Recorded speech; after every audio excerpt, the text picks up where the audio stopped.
कल शाम को आफ्टरनून में 3 बजे के करीब हमारे 2 जवान कृष्णानगर के एरिया में पेट्रोलिंग पे थे। उसी दौरान उनको कोई खबर मिली।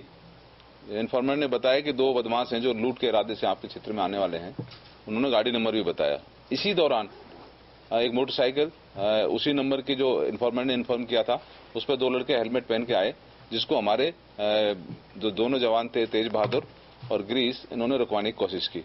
उन्होंने नहीं रोकी तो इन्होंने उनका पीछा करके गली में उनको आगे से अपनी मोटरसाइकिल हमारी लगा दी। तो उसके बाद उनकी गाड़ी रुक गई। वो उतरे और उन्होंने अपने हाथ में दोनों ने आर्म्स निकाल लिए। इन्होंने, हमारे जवानों ने देखा तो इन्होंने भी अपने दोनों हाथ में अपने आर्म्स निकाल लिए।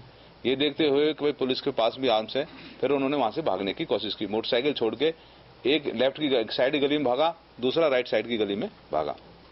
लेफ्ट वाले के पीछे हमारे दोनों लड़के भागे और करीब 20-25 कदम भागने के बाद इनको काबू कर लिया और वहां पे दबोच लिया। जब ये भाग रहे थे और काबू करने की कोशिश कर रहे थे तो उसने एक फायर भी किया, जो हमारे जवानों को नहीं लगा। अच्छी किस्मत थी हमारी, और वो ओपन हो गया, नीचे उसका खोखा गिर गया। उसके बाद इन जवानों ने इसको ओवरपावर करके गिरफ्तार कर लिया। जब आइडेंटिफाई हुआ तो पता लगा ये तो बहुत बड़ा बदमाश है।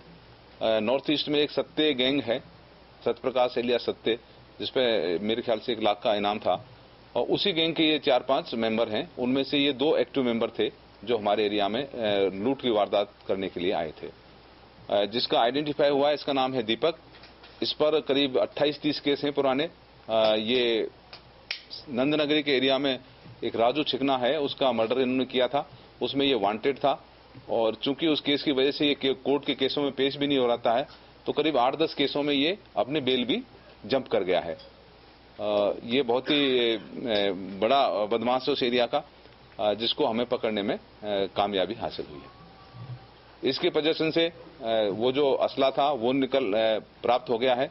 इसके अलावा मैगजीन थी 2, वो निकल गई हैं और करीब 11 गोलियां इससे निकली हैं चलने के बाद। जो मोटरसाइकिल थी जिस पे आ रहे थे उसको रिकवर कर लिया है मौके से ही। वो उसका पता लगा है कि वो रोहिणी से कहीं इन्होंने चोरी की थी और लूट की वारदातों में उसका उपयोग करते थे।